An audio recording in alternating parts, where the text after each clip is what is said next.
Amen. We're going to go to the Lord in prayer right now. We're going to pray for Ray. Ray's still in the hospital, as you all know. He needs a touch. Right now, while we're praying, he needs a touch. He needs for God to touch him. They're going to bring the ventilator down today and see if he can breathe on his own. None of us breathe on our own. There's not a person in this building that breathes on their own. Every one of us are assisted by a hand that cannot be seen with a natural eye. So we're going to ask He that gave the breath, He that decides life and death, that He would breathe on Ray. Last Sunday, Ray stood right here and lifted his hands and told me after church, he said, I'm having one of my better days. Just the very next day, had one of the worst days of his life. That's how fast life can change. But we know that God's still God. He's raised God. He's your God. So would you join with me in prayer right now? Let's pray for Ray. Father, in the name of Jesus, we come to you. You said if 2 or 3 would gather in your name, you'll be in the midst. Father, we ask you right now to breathe on Ray. Breathe on Ray. Breathe on Ray, Holy Spirit. Holy Spirit, breathe on Ray. Lord, pump up his lungs and remove anything in him that should not be there. Father, touch his heart. Touch the valves. Lift him up off of the bed of affliction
sung beautiful.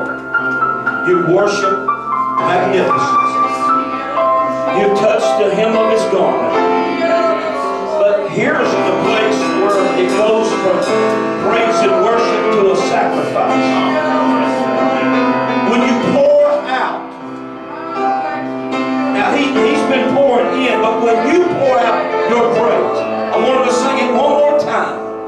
You're ready to sit down, you're ready to stop, you're ready to move on to the next part of the service, but right now will determine how much you give to him.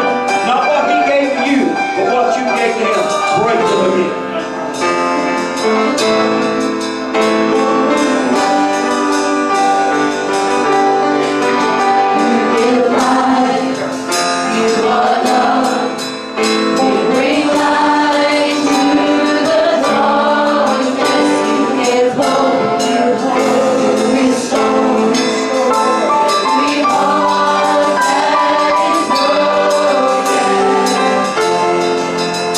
Great are you.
by Debbie. If you could go back quickly and fill out a card and let them know how much you're going to be giving. It is so much help to them. Ushers, if you'll come to receive our offering.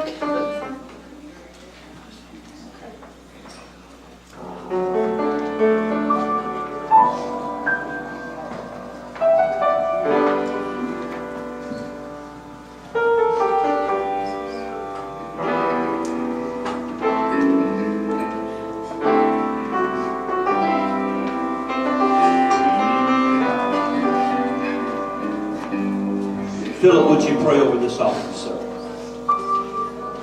Lord, we love you today. We thank you so much, Lord, for your presence we felt already. Yes, Lord. Lord, right now, I really don't know what to say. The words just, all I can say is thank you, Jesus, for being Jesus. Thank you, Lord, for loving us. Hallelujah. Thank you, Lord, for just being our friend. Someone we can go to and talk to. Just be with us, Lord, the rest of the service. I pray, Lord, for the message that you would touch Brother Steve, Lord, as he brings it. I pray, Lord, for the offering. Let it be used for your glory, Lord. In the name of Jesus, I pray. Amen.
And try to give me the accolade. But I could not have done it without everybody that was in attendance and everybody that was helping.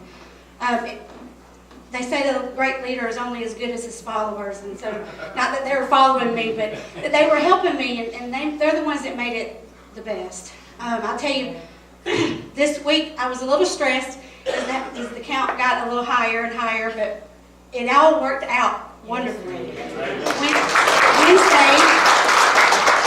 Wednesday afternoon, after the church was up, this place was just cleared in 0 to nothing. It was like, I told my husband this morning, I said, it was like the little workers in the baseball. They come out there real quick and they play one little song and the whole field is swept up and cleaned up, and that's the way it was yesterday afternoon. Within an hour, this place was back to the way it was supposed to be to begin with. But Wednesday night we did that. Then Thursday I had people, while I'm at work Thursday and Friday, we have people here getting all this stuff ready, and then I came Friday. So that took a load off of me so much. And I just wanted to thank everybody so much for helping me turn this into a beautiful event. And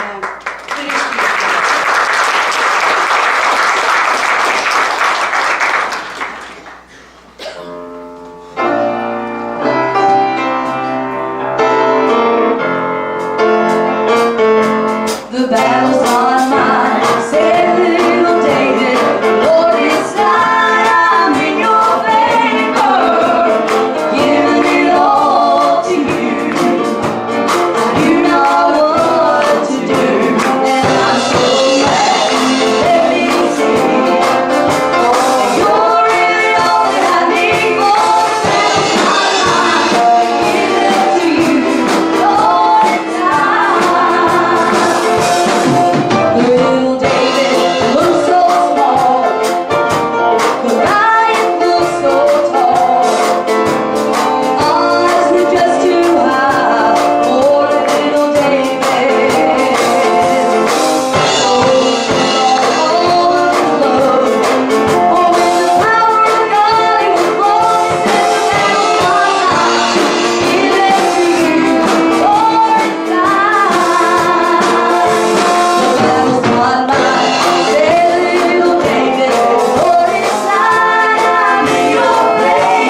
Now therefore, give me this mountain, of which the Lord has spoken in that day. For you heard in that day how that Amacham was there, and that the city was great and fortified. And may it be that the Lord will be with me, and I shall be able to drive them out, as the Lord said. Caleb is now 85 years old. He was promised at the age of 40. It's been 45 years. That's a long time to wait. He was 40 years old when Moses said to him, Caleb, I'm going to give you a portion of the promises of God's land. He was given that promise, and yet 45 years later, he still doesn't have a piece of property to his name. It was Caleb, you will remember, that went down with the 12 spies. And when they saw that land, it was everything that Moses had described. It was a land full of milk and honey. And the grapes, the Bible said, the clusters were so great, it took 2 men to carry one cluster. That's how great the land was. It was a land like they had never seen before. But that land was occupied by giants. There were giants in that day. I know everybody may look like a giant to me, but these was real giants. These giants were anywhere from 11 to 13 foot tall, weighing 600, 700, 800 pounds. These are what these men were. There wasn't just a few, but there were many giants in that land. And when the people of God saw that, even though God had promised them this land, they could not see the land for the giants. They couldn't see victory for defeat. And Joshua and Caleb comes back and tells Moses, brother, it's everything you said it was. It is. I mean, there's enough grass there to feed our herds. There's enough water there to drink. There's enough timbers there to build our homes. There's enough food to feed us. It's everything you described. It's true. What you said, Moses, is true. But there's some men there that we know we're not physically able to conquer. We can't conquer this land. And Caleb spoke up and he says, are you serious? God said we could have this land. That's right. God said we could take it. But the other 10 says it is humanly impossible. Caleb's argument is, are we doing this thing by the Spirit, or are we doing this thing by the natural? Naturally, it's impossible. We can't do it in our own might, in our own power. But with God's help, there's nothing impossible for us. And this is what I want you to hear this message. Later on, Israel would occupy all the land of the Canaanites, the Hittites. It would occupy all of that land. But there's a little area there that it would never take possession over. Now, some of these people that had went in and spied out this land, it's everything and more than what Moses said it would be. But they went back and said, we will settle between Egypt and the Promised Land. And unfortunately, I believe that's where a lot of people are living today. Living between Egypt, which was sin, and the promises of God. Because they think it's too difficult to drive out the enemy, and so they settle for less. There's a lot of people selling for less because you're avoiding the issues, you're avoiding the fight. Yep. And so 2.5 tribes don't even cross the Jordan River. Now this is sad. 2.5 tribes of God's people settle for land on the other side of Jordan. Not even between the Promised Land and Egypt. They settle for land between Egypt and the Jordan River. They never even crossed into the promises of God. But this is what over 85% of the people came back and said, let's just settle here. Joshua, being the general that he was, he mustered up courage in the people, and they went into Israel, but did not invade all the territory. Some of you are, and myself I include, we're celebrating victories. We celebrate, we overcame this, we overcame that. We don't do drugs anymore. We don't get drunk anymore. We don't lose our temper and curse everyone out anymore. We've conquered some areas in our life, but there's a portion that we just said it's too big. We can't stop. I can quit smoking pot, but I can't quit smoking cannabis.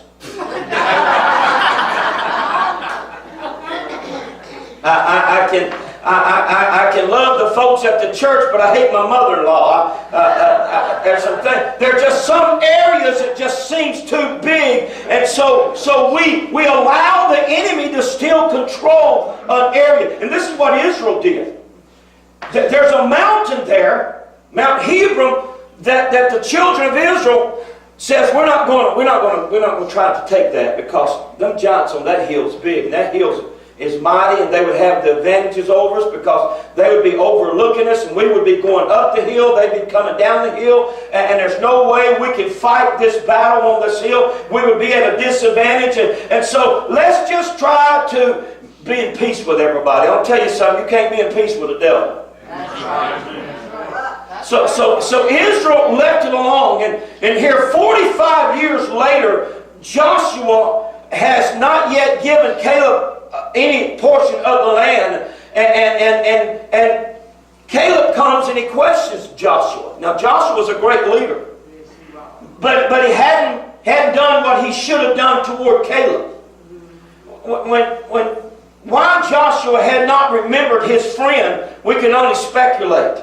I mean, listen, it was only Joshua and Caleb out of the 12 that came back and said there's any possibility of us ever taking this land. If the majority, and this is what you need to hear right here, the majority is not always right. Sometimes the majority looks for the easy road, the road less traveled. That's right. And these 10 came back and said we can't, and Joshua and Caleb said we could, but Joshua gets his promotion. When Moses dies, God promotes Joshua over all of Israel. So he's living good. He's at the top of the ranks. But even though he's a great man of God, and folks, I'm surely not taking anything away from him, because he's a mighty man of God. Joshua is. But he forgets his friend Caleb. Sometimes we can get our healing and we quit praying for sick folks.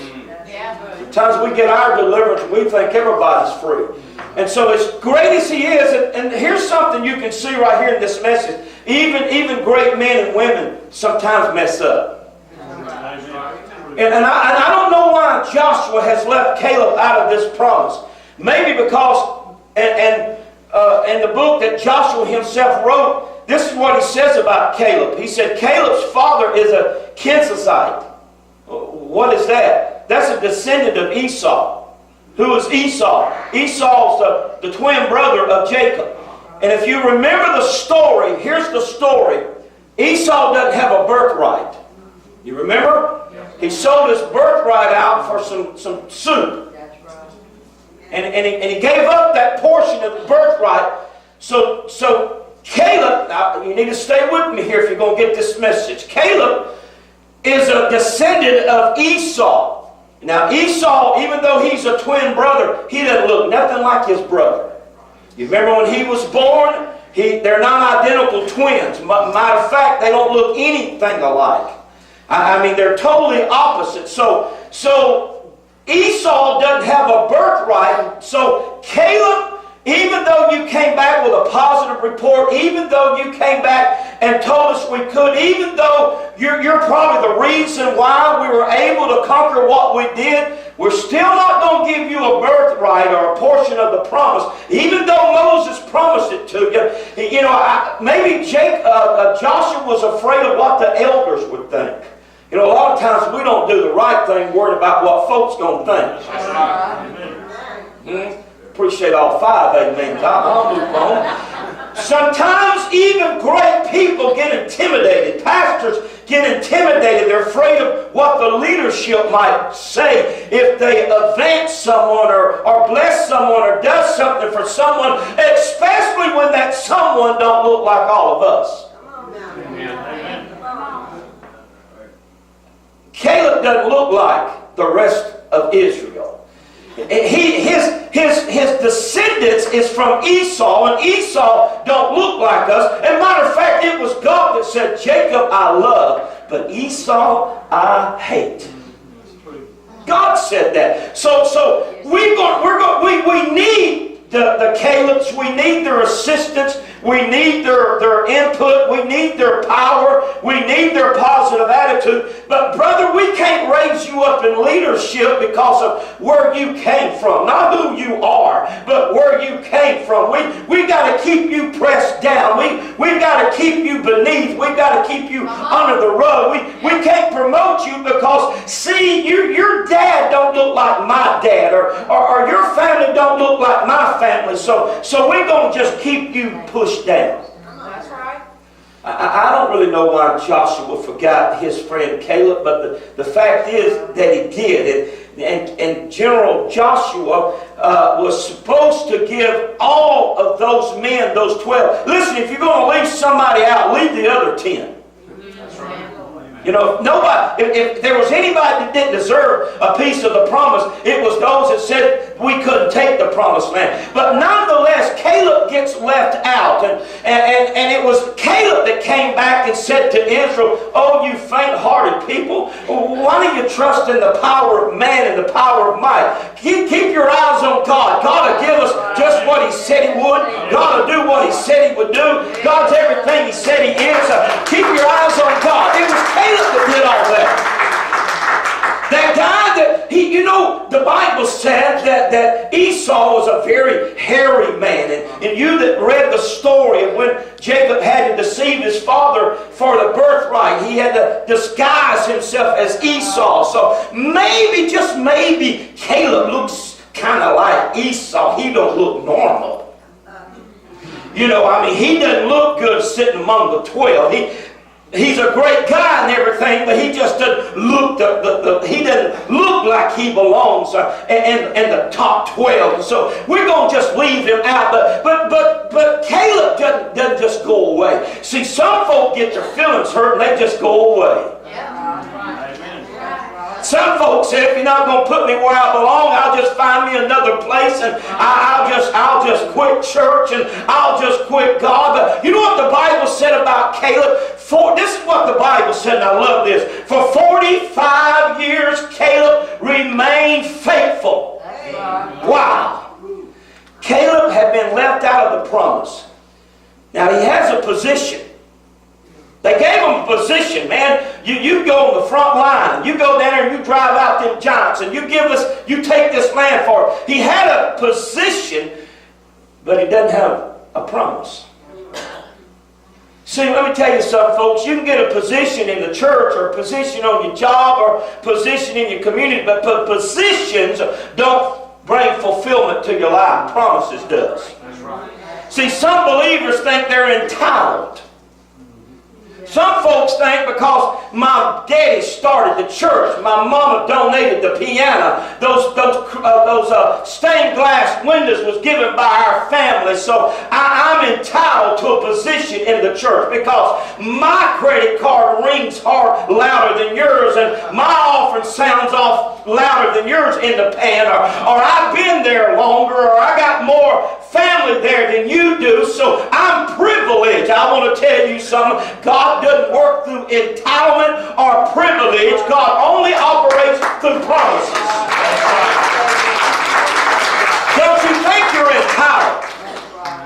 Oh, some of you Pentecostals think you're entitled. Some of you Baptists think you're entitled. I want to tell you something. God doesn't entitle people. God makes promises to people. And if you ever do anything, it's not going to be because you have a position in the church. It's going to be because you had a promise from God. Amen? Caleb had been treated like his namesake. Caleb's a pretty name.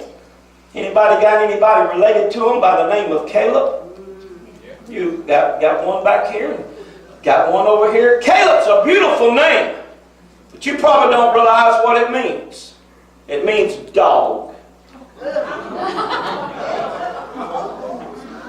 I don't know what Caleb's mother and father was thinking about when they named him Caleb, but that's what Caleb means. I looked it up several times thinking surely I've got to be making a mistake here, but every time I looked it up, it comes up the same. Caleb means dog. And so Caleb was being treated just like his namesake. He was being treated like a dog. But I want to remind you of a story. You remember there was a lady in the Bible that came to Jesus, a Canaanite lady. Yes, sir. She came to Jesus. He said, Jesus, he said, my daughter is having a terrible time in her life. She's suffering terribly. I mean, Jesus, she's got a demonic spirit that controls her, and her life is a mess. And I mean, she's in severe pain. This demon just doesn't torment her sleep, but it's destroying her. It's taking everything away from her. She's almost destroyed. And this is what Jesus, when I read this verse for my first time when I was born again, I thought, man, this Jesus guy's a pretty tough character, because this is what he says to this Canaanite lady. He said, lady, what do I have to do with you? He said, I have been sent for the children of Israel, for the lost sheep of Israel. And he went on to say this, it's not right to take the children's bread and toss it to dogs. That's what Jesus said to this Canaanite woman.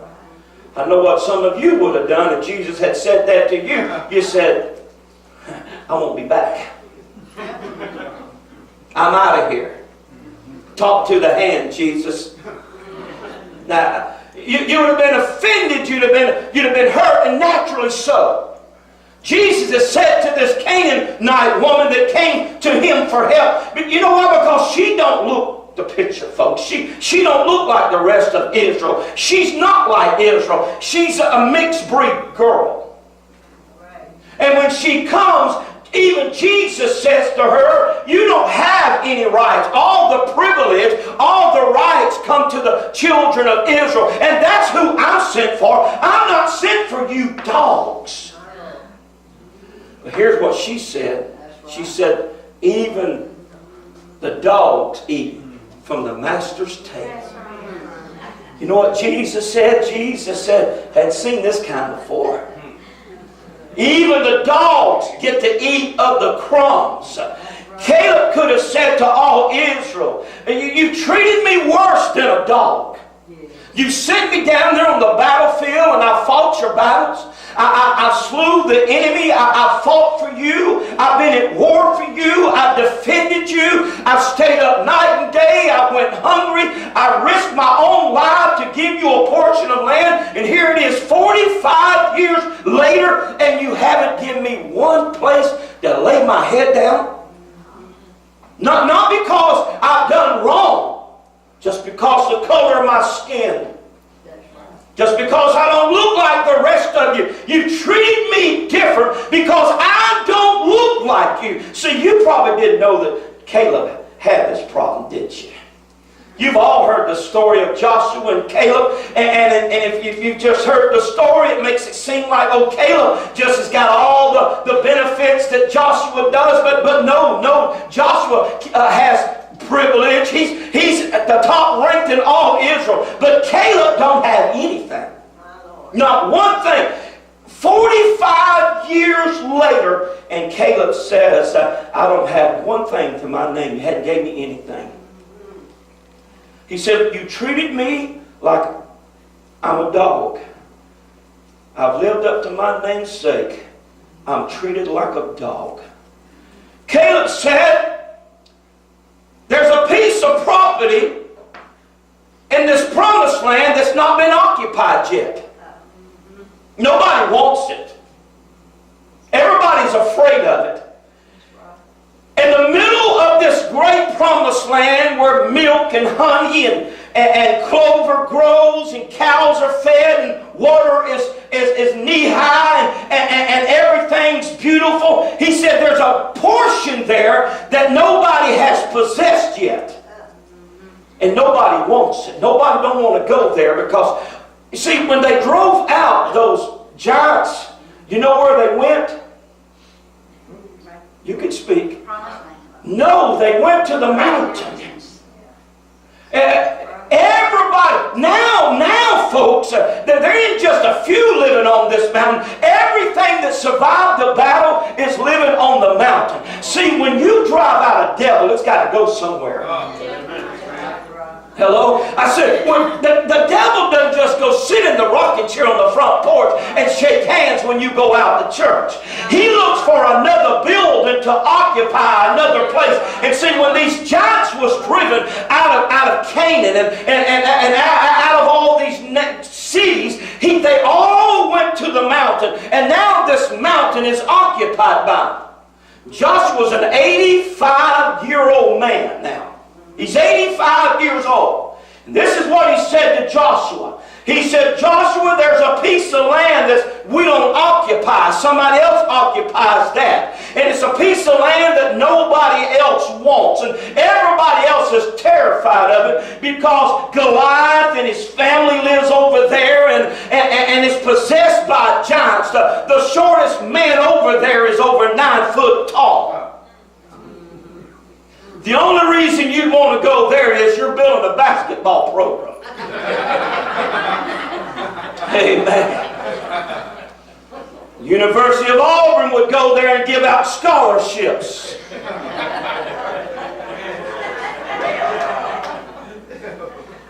Get that later. Joshua says, nobody's giving me anything, but I'm not going to go away. I'm not going to be quiet any longer. Joshua, you're my friend. You're a great man. You're a great leader. You did what Moses could not do, but you've not done what you should have done. He said, I want to remind you on the day that Moses said to us 12, if you'll go down there and come back, I'll give you each a piece of land. Now, Joshua, you gave the other 10 a piece of land, but you didn't give me one thing. And this day I'm coming forth. I've been quiet for 45 years. I've held my peace. I didn't say anything, but honey, it's my time now, and I'm going to rise up and I'm going to take back what belongs to me. I'm going to stand and I'm going to believe God that the promise is going to be fulfilled in my lifetime. And Joshua said, you're an old man, Caleb. He said, you better believe I am. I'm 85 years old. But this is what he said. He said, but I'm as strong today as I was 45 years ago. And all I need from you, Joshua, is your blessing for me to go down there and I'll take every giant off of that hill. I'll take every one of those enemies off. And I'll make this territory a place for God to dwell. Joshua never volunteered to go help him, and nobody else did either. This old 85-year-old man. He's 85 now, but this is what he said. He said, I'm as strong right now as I was when Moses spoke to me. He said, man, I hadn't lost anything. He said, man, I can hear them tamarines start playing and something comes on top, comes on me again. He said, I still got what I had when I got it. Amen. I wish we had somebody here today that would say, I still got what I had lost a drop of anointing, still got the power of God in my life, still living the vision, still breathing the dream, still believing for these things. I've not thrown in the towel. I wish we had a Caleb here today that says, listen, we still can live in the promises. God's word is still true. God's still real. The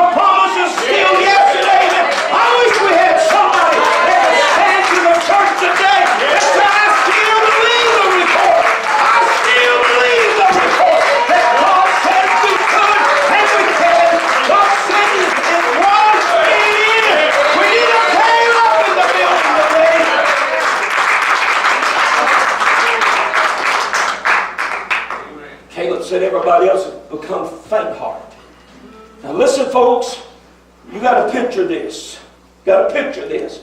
Everybody's possessed this great land. And it's flowing with milk and honey. I'll tell you something. The devil don't care how much honey we eat. That's right. Devil don't care how many Holstein cows you milk. That's right. Devil don't care how many grapes you eat. He sure don't care how many you ferment.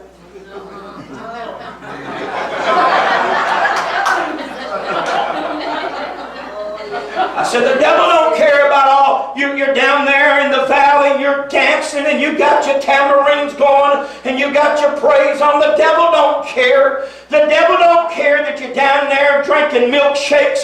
He doesn't care that you're eating honey buns. He don't care that you're out there at the campfire. But what the devil don't want you to do is take Mount Hermon. That's right. Amen. That's right. I'm supposed to come with you with something now. Greg, you ready? Yes, sir. You ready, aren't you? Amen. Let me tell you what Mount Hermon means. Hermon means a place of refuge. Now you picture this. Israel's got milk, they've got honey, they got everything. I mean, they got a Chick-fil-A, they got a Dairy Queen, they got Quick Trip. Every church got to have a Quick Trip. Amen. I mean, they got the Walmart, they got everything, but they hadn't got Mount Hermon. And on top of Mount Hermon is the enemy. And the enemy possesses the place of refuge. What is a place of refuge? It is the only place when a person makes a mistake or falls that you can run to and be protected there. Yes. Now, some of you might be catching up with me now. Israel has honey buns, they have honey wafers, they have honey boo-boo, they have...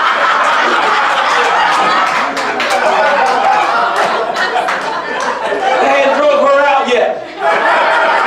Drove her and make it. I mean, they have all these things, but they don't have a place for people like you and I that's made some mistakes. You know what Paul said? Every one of us fell short of the glory of God. Not a person in the sound of my voice in this building this morning or listen to me on television or by Facebook, there's not a person that's not made a mistake one time in your life. But see, there's no place in Israel for you to run to. The only safe place is Mount Hermon, and Hermon is occupied by giants. But there's an old 85-year-old man. I ain't 85, but if you'll flip the numbers around, I'm 58, amen. And there's no place for people that's made a mistake in their life to run to because it's occupied by giants. Caleb said to Joshua, Joshua, I sit back and you hadn't gave me anything. Nobody's called my number, so I'm just going to step out today. And if you'll give me your blessing, I'll drive everything on that mountain off. And when I get them off, I'm going to make a city of God. And it's going to be a place of refuge. Oh, I want to tell you something. I'm 58 years old and God's given me a mountain. God's given me a hill up here. And I want to tell you, the enemy doesn't care how many social meetings we have. He don't care how many picnics we have. He don't care how many hot dogs we grill. He don't care how many festivals we have. But he does not want us to have a refuge, a place where the broken, a place where the hurt, a place where the needy can run to and find safety at. Joshua said to Caleb, man, go for it. Caleb went down and took some guys with him, and I'm telling you folks, I mean, I wish you could have seen it. I mean, it looked like Dallas Cowboys playing the New York Giants. I mean, they were having at it, and Caleb got victory over that hill. Yes, he did. He said to Joshua, he said, give me that mountain. Give me that mountain. Joshua goes down and gives him the permission, and Caleb goes and he takes that land and he possesses that hill where people that's been hurt. And can you imagine a church where there's not a place for the hurting? Can you imagine a church where there's no altar for those that are broken to run to? Israel did not have such a place until this old 85-year-old man said to him, give me that mountain so I can build a place where people can come and find safety. Oh, I want you to know this morning that we, as a church, we need such a place. We need such a place. But what the church has to have is some Calebs. Some Calebs that says, listen, Pastor, oh, we need a place where folks can have another chance at. See, you don't get this message yet. See, for 45 years they occupied this land. But if you mess up, if you borrow someone's mule to plow a piece of ground and you break that mule's leg accidentally, you know what? Your neighbor can kill you. There's not a place to go to until it can be settled. Mount Hermon stood there and it welcomed everyone that needed safety, that needed a place of protection. But see, it was occupied by an enemy, and Israel had no such place. And folks, many churches today, we've overcome a lot of areas in our lives. I mean, we've got the pastures with sheep in them, and we've got the creeks with fish in them, but we haven't got that place yet. That people that's been broken. And I want to tell you, I thank God that I believe there's some Calebs here today that says, listen, there's still a fight in me. There's still some grit in me, and I want to see there can be a place where folks can come and a place where people can be healed and a place where people can be delivered. And see, this is what Caleb said to Joshua. He said, I just want the land nobody else wants. That's right. Glory. That's right. See, because I'm different, Caleb says. I want something different. Yeah. You look at me different. Just give me. Now, I'm fixing to close here in a little bit. But this is what you got to see right here. Caleb said, I want you to give me what nobody else wants. Yeah. I'll take what nobody else wants. That's right. Yes. I'll take that mountain. Give me the mountain. My prayer is this morning that we'll take what nobody else don't want. That's right. Amen. We'll take the ones that don't maybe look like us, that don't act like us, that don't smell like us. We'll take the ones that's been broken, the ones that's been hurt, the ones that's been through some things in their lives, that we will take them. Amen? And we'll say there's a hill up here in Forsyth, Georgia, that you can come on, amen, and find a place of safety at.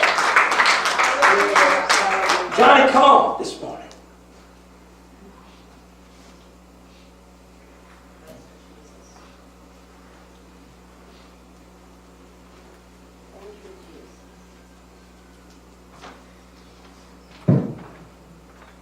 I took this girl like she was.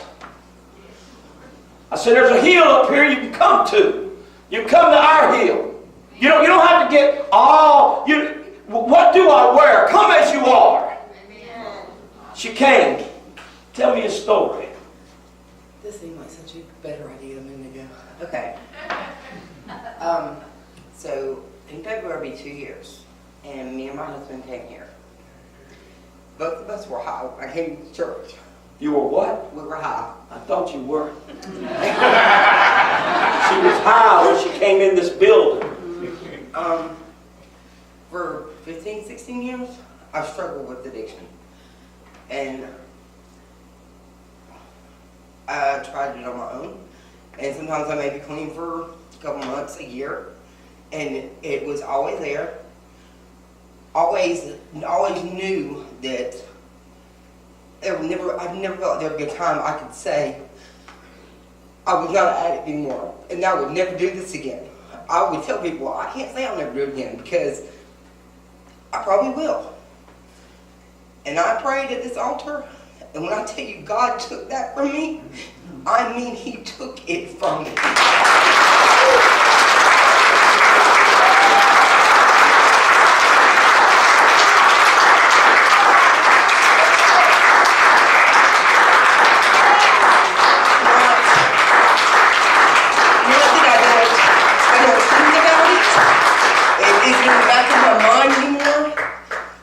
Things that used to trigger me, like my house is a wreck, and I'm like, I can't do this unless I can't.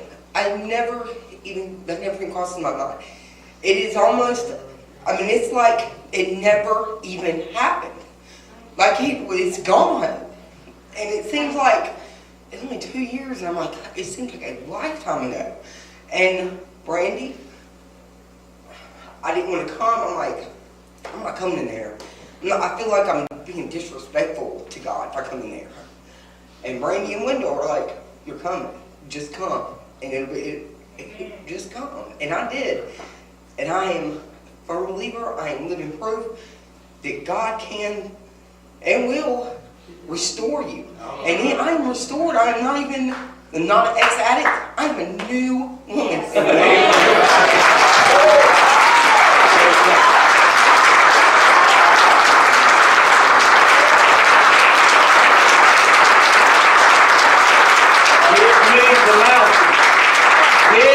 The mountain. Give me the piece of property nobody else wants. Give me this building up here that nobody else wants. Thank you, Lord. Amen. Thank you. Nobody else wants this building. Nobody wanted this building right here. The folks behind us don't want this building. Nobody wants because it costs us too much. That's right. I wish we had some faith here this morning. Nobody wanted this, Tim. Nobody wanted this building sitting here. It's going to rot down because the bank holds almost $1 million note on it. Nobody don't want this building. That's right. Mama, that's right. We do. But a crazy preacher.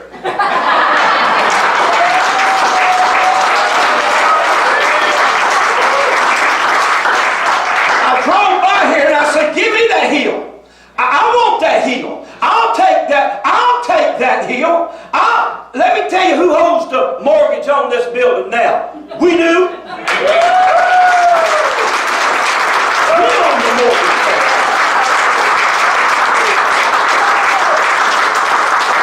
Caleb said, I'll take what nobody else wants. Yes, right. Come here, Ira. We got you a couple years ago. Tell them folk what it was like when you first come in here. What kind of shape you was in, buddy? He's the guy now that goes, he's in the nursing home on Mondays. He's the guy that drives a man. And anybody come with Ira today? Let me see your hand. Okay.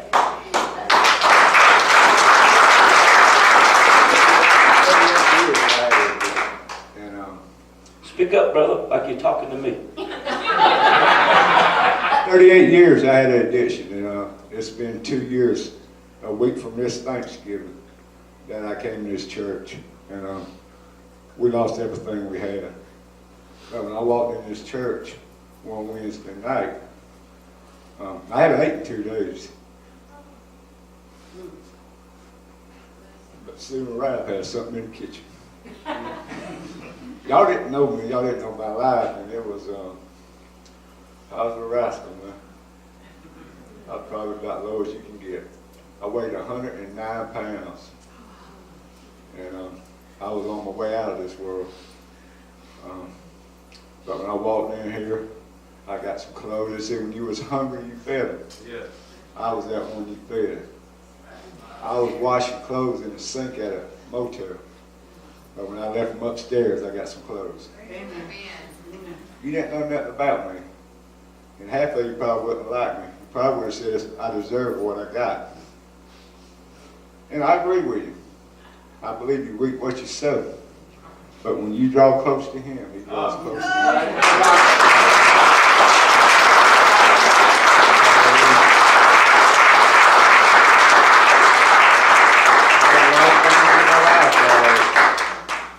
That I shouldn't have done. But when I came to this church, man, I've never been so loved in my life. You know, I didn't know what to think, you know, with Steve making a minister at this church. When I seen him fighting in the aisle, I said, this brother gonna set me up. But I'd rather be in church with a bunch of folks like this than I would be out there. I've seen a lot of counterfeit in my life. You know, they wear a lot of suits, a lot of things. But God's good, man. You know, he told Jeremiah, he said, I knew you when you was in the womb. Hallelujah. So he knew me when I was in the womb. I mean, y'all was sitting with me and my wife like this. Tammy wasn't even gonna come. I mean, I came, Brother Steve's just paid to pick me up, and that's all he talked about is love of this church. You just don't know what you've done, and how y'all reached me and my wife. And she wasn't gonna come back and say, Tammy, these people are just totally different, man. She said, what do you mean? I said, they love me for who I was. Y'all didn't care who I was, what I've done, what I've been through. I just want to thank you.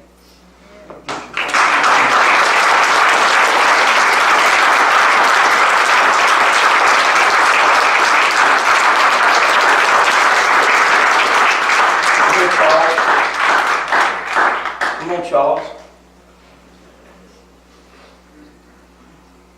Well, I've been to the mountain a few times with this one.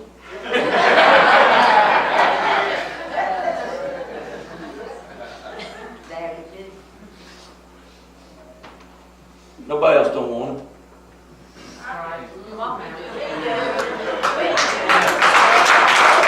This church loves you. That's what it is.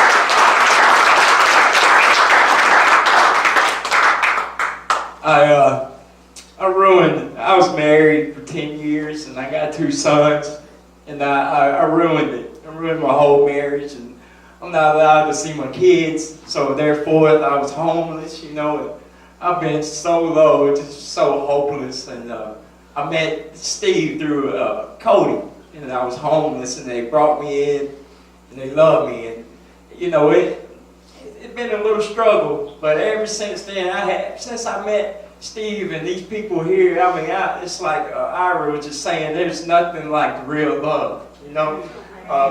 Today, I feel like I got peace. I feel like I got hope, and I never gave up. You know, I forgive myself, and I never want to go back. And I just want to tell Steve, thank you for being a true man of God. And it really works in my life. I feel like this place is not only that mountain, but it's like a living well to where there's water. You know, I know so many places it's like a dry well, but you know, I'll drive an hour and 30 minutes as long as the truck is running. But hey, there is hope, and we can change it. I love y'all.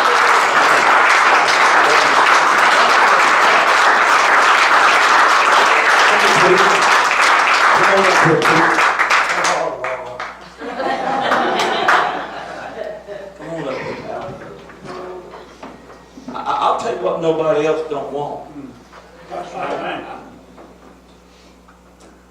He's telling the truth. But since I came to this church, I've been a better man too. I never was messed up on a lot of things, but I ain't been the best in the world. But since I met Brother Steve, which I love, has helped me quite a bit. And he's helped all of us with his love. And I'm just proud to be here.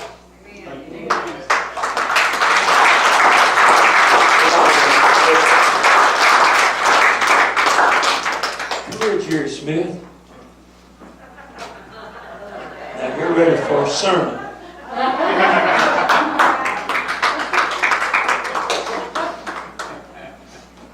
Come on up here, buddy. Say something to the folks. I'm not too good with words and stuff, but since I've been here, well, let me just start like this. I was just wandering around, no place to go. I was hurt. I didn't trust nobody. I met him down at a little shop. shop. He come and started singing just wide open. I just come to a church, and about where Greg is standing there was a little door, and I set my little base up over there. I was hiding from everybody, you know, because I was kind of scared of people. But I felt the love of God in this church, and it's like I'll tell you what it's like to me after wandering around, no place to go. It's like an oasis to me. It's a place where I can come and rest. It is a place to rest. Why? Call on the name of the Lord when I needed it. You know, when I was sick, this church pulled together. Even when the doctors put me under, I still feel the presence of God and the prayers of the people from this church. I wasn't worried because y'all was praying. And I just appreciate this church so much. And it's a refuge for me.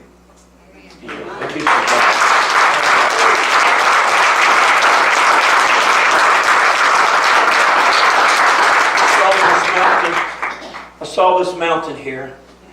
I knew we was going to need some musicians to help sing and play. And it wasn't right. I think about when a person tries to take another member's congregation. A man that'll do that will steal your wife. That's right. And if you listen to me, preachers, you try to steal one of my people, you're a thief. You're a thief. You don't need to come to my church to try to get somebody. There's 10,000 people in this county that don't go to church.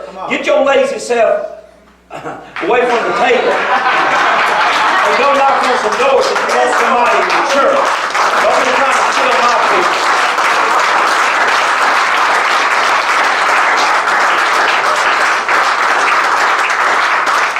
Here you go, if you're looking rascal. Say something, you folks. I gotta say, I may have informally met the Lord when I was about 12 years old, and I didn't really understand.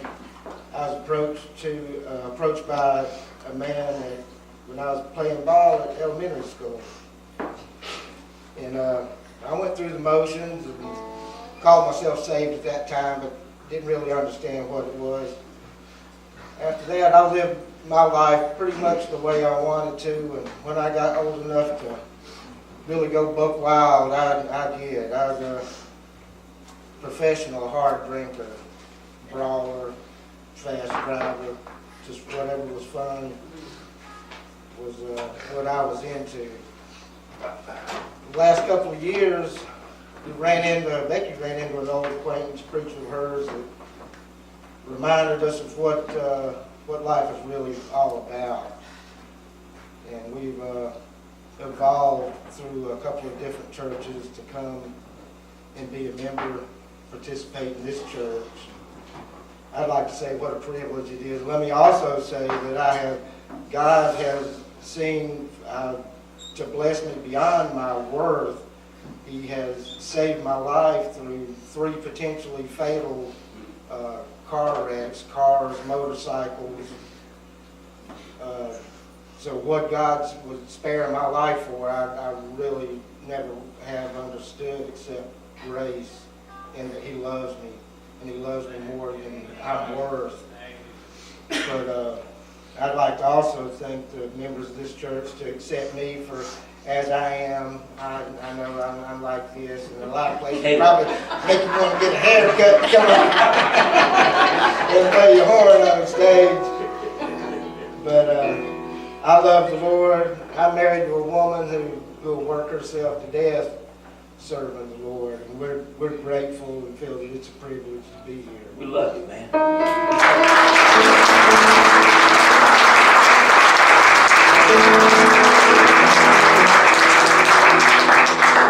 So let me ask you something.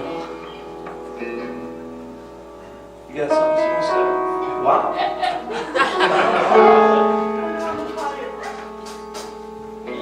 Always room for you, baby. Always room for our youth. Amen? It's a little bit easier for the mom's not here, and normally I can't talk in front of her. Hold up so we can hear you. But when did we start? start coming here? I don't even know. It's probably been about 2 years. 2 years. We started, I don't know, some of y'all probably don't know who my brother is. He can't attend anymore because Monroe County, Butts County and Lamar County don't want him. He's been banned from our county for 5 years, but our family came here and we started our story, and people knew that he was in prison for some things that he just got caught up in. And people here, Greg, I don't know who else wrote him letters. I'm sorry if you wrote him letters, and I don't know who else did. Thank you. Wrote him letters, didn't know who he was. You probably didn't even know what he looked like. He came here, and the first night he got to come, he actually taught the youth. And I just want to say thank you to everyone that wrote him letters and accepted us when we were broken. Didn't even have our whole family together. And it just means a lot that everyone accepted us for who we were and accepted him when he came to be a part of our family. And I can't wait until he can come back and be a part of this family and be a part of our family again. It's not fun when someone doesn't want you. But thank you for wanting us. Thank you for loving us.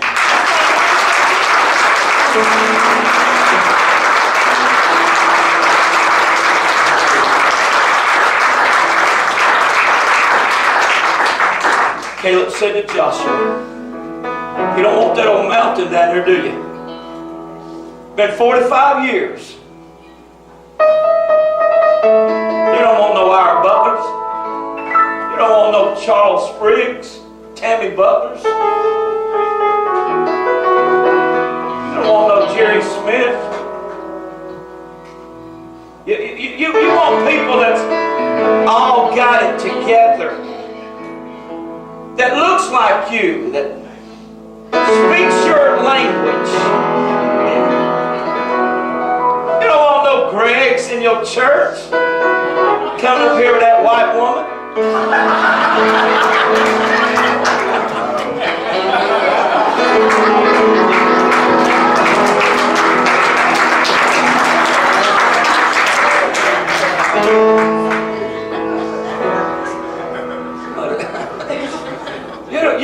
You don't want that. You don't want that young girl that's just up here that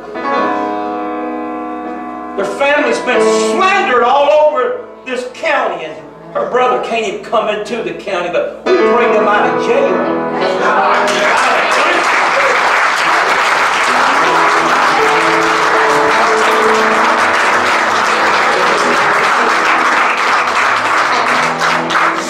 The Bible college. That's where he's at. He's in Bible college.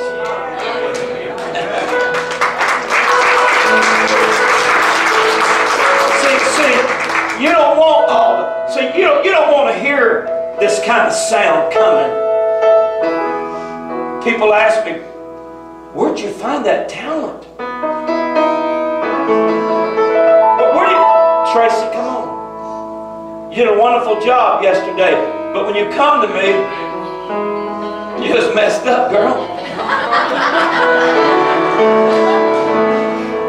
I felt you broken, didn't I? Come on. Brandy, when you came, girl, you was broken. Come on.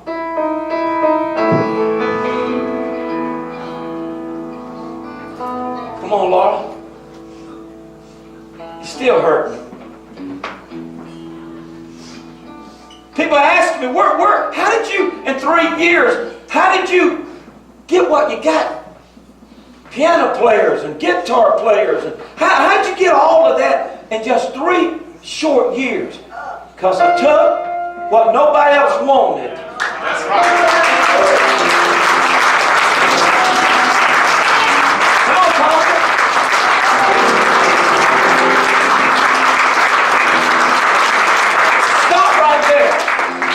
Her husband came, but you said, I ain't going over that kind of church. I ain't going. I ain't going. I ain't going to be no part of that. But you are. I'll tell you about, there's thousands of people nobody wants. That if you'll bring them to the mountain, because it's a refuge, it's a city that it's okay not to be okay. It's a place that will accept you the way you are. It's a place that will help you be what you want to be. It's a place that will love you regardless.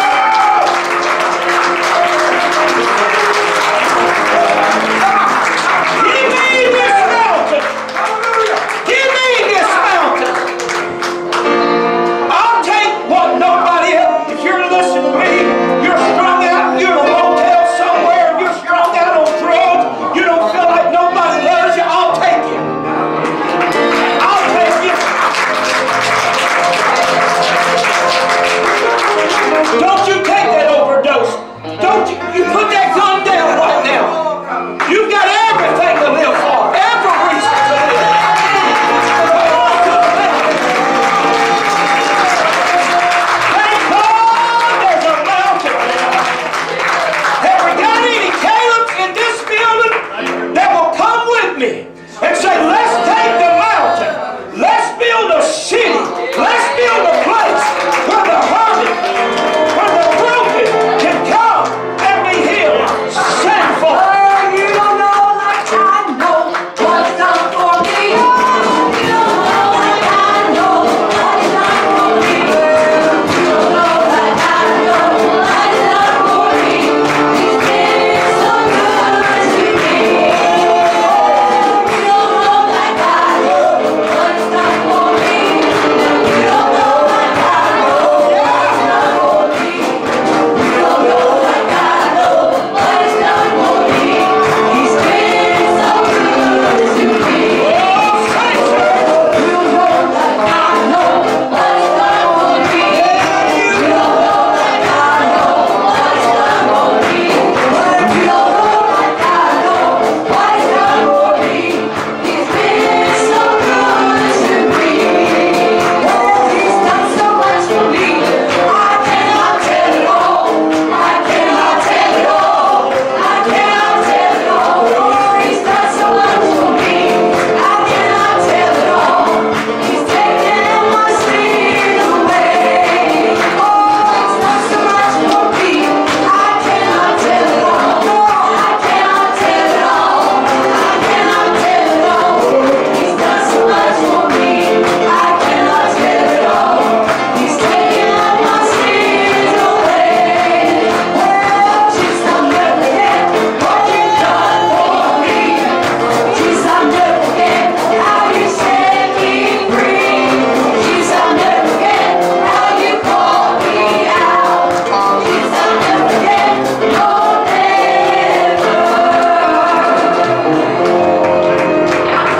It's not by chance you are here today to hear the testimonies of these that have been set free, been touched. You've seen what God has done for them that came to the mountain. You're here today. You've got a similar story. Maybe you've made some terrible mistakes like we have. But we found a place that would accept us. And you have found the same place. Now, what they had to do was they had to come forth.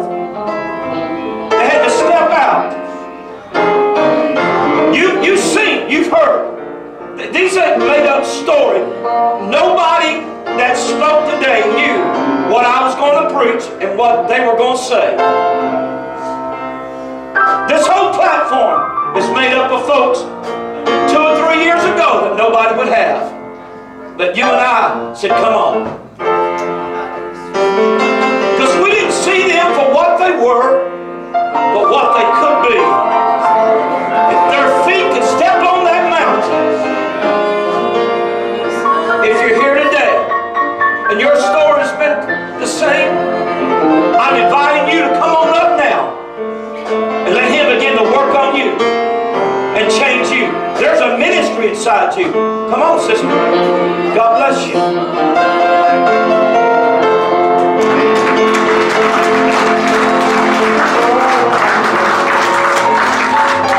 Hey, I bet you got a story, don't you?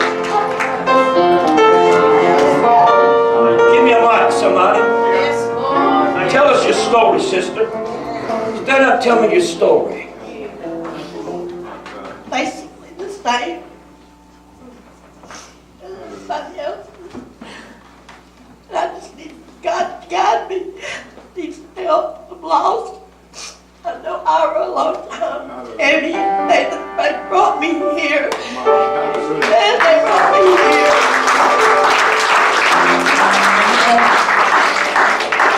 Thank you all. Thank you. I just need some support. I'm lost, God. I'm lost. Recently got out of jail. I was in somebody's house. There were drugs involved. And I'm still looking at a 10-year sentence. And I believe everything's going to be all right. But I got 3 kids cherished, and I don't want to lose my family. I don't want to lose my life. Whatever God decides, way I'll go. But I just need, thank you, Ira and Tammy. Thank you much. Sister, you're at a place where you're as good as anybody that walked through the door. Come on, ladies. Come on, ladies. Get some ladies that love her.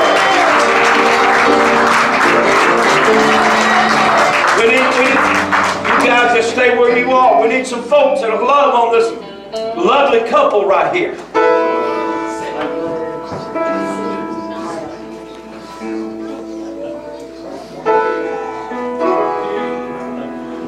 Sir, you're invited to come be a part of this family, ma'am. I don't care how many mistakes you've made. I don't care what your past is. I don't care what your record is. Matter of fact, after today, we won't ever talk about what you were. We'll spend the rest of your life talking about what you're going to be. Do you want to come and join this family? Come on, right now, like you are. Come on, like you are, right now. If there's anybody else, somebody meet her. Somebody meet her. Somebody meet her. I know it's been a while. I'll take you like you are. I'll take you like you are. I never have been. Anybody else?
blessing. It's the only thing God for saving me. But I want to go back in the beginning. That was the beginning that my life had changed. I was about 25 years old. Me and Pat was going through a divorce. I had a beautiful wife. Pat was beautiful. And she still is to me. Amen. And people would ask me, say, man, what'd you do? You overmarried. But I got saved. It was in, I've been saved 30 years. I know Brother Steve, the first time I'd seen him is in church. And my kids, Paul and Pam, I went to church.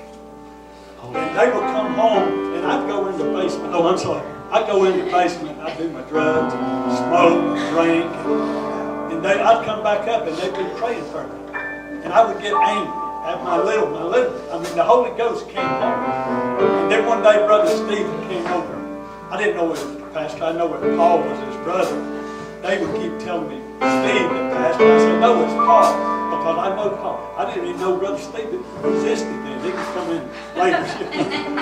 But anyway, God had saved me. God touched me. I was on all drugs and doing all things. And no one ever, I felt that I was, nobody cared. I'd write on the wall. I put siding on it. I'd write heavy. I was so hungry. I didn't even know what I was so hungry for. And my hunger just went me for more drugs and drugs. I'd be in bars and God sat there and speak to me. What are you doing here? I mean, I'd just be as high as anybody could be. Anyway, that God had touched me, and Brother Stephen came over. And he came over, not just him, Jesus came with him. But people had told me, he came over and I was standing up. I could mark the spot where I was standing when God touched me, when that seed was planted. And I went to church on Wednesday night, me and Pat, I went to church, and God touched me and moved in my heart and saved me and filled me with the Holy Ghost.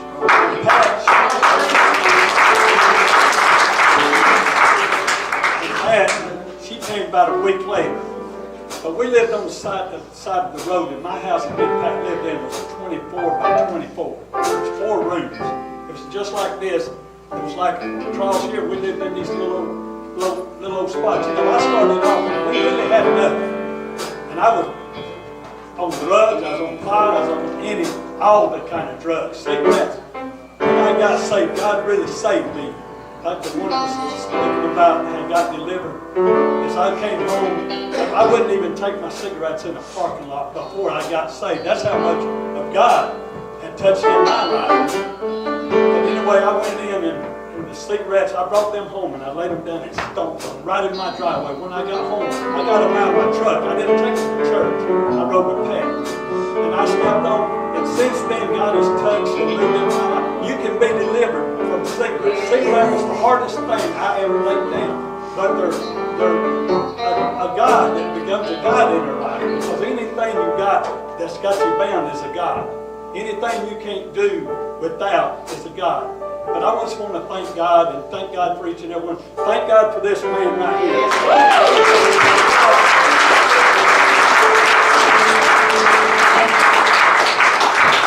Him and Sister Patty was a brother and a sister. He was my pastor. Even though he was, I had to look up to him when he was a pastor. I always do. But they've always been there, and it's so great that I love these people. I love them. I love Brother Steve, and I love y'all. And I just want to say, you can lay down anything if you just want to. God really gets you. You've got a step to go. He's got you. But so is drugs and stuff got people. You can be free. He freed me. And I thank God for it in the name of Jesus. When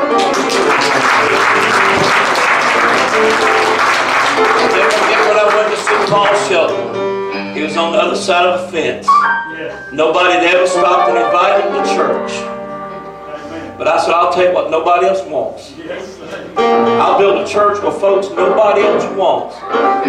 You saw him this morning. He gets a little happy about his relationship with the Lord. But he knows where he came from. Amen. There's thousands like these that nobody wants, that Christ Community Church welcomes you to come be a part of the family. God bless you. I'm going to turn these guys loose. They're going to sing you out of here. Let it